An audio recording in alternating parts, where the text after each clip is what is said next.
ரெண்டாவது, காலையில் 4:30 மணியிலிருந்து 6 மணிக்குள் நாம் சரத்தை கவனித்து அதை ஓட வைத்தோம் என்றால் மிகவும் சிறப்பு அப்படிங்கிறது சொன்னேன்.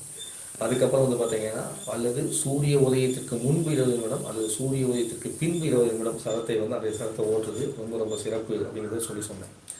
அதுக்கடுத்து பார்த்தீங்கன்னா, எந்த சரத்திற்கு எந்தெந்த நாட்கள் அப்படிங்கிறது சொன்னேன். ஒவ்வொரு நாளும் சரத்தை கவனிக்கும் போது, பயிற்சி செய்யும் போது முதுகு நேராக வைத்து சரியான ஒரு அமர்வு சொன்னேன்.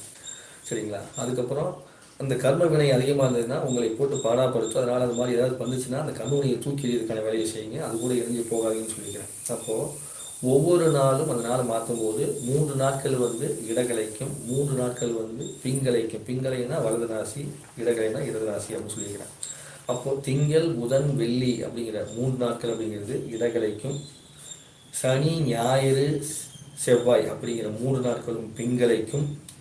அதே நேரத்தில் வியாழக்கிழமை வரும்போது வளர்புறை வியாழக்கிழமையாக இருந்தால் இடகலைக்கும், தேய்பிறை வியாழக்கிழமையாக இருந்தால் பிங்கலைக்கும்.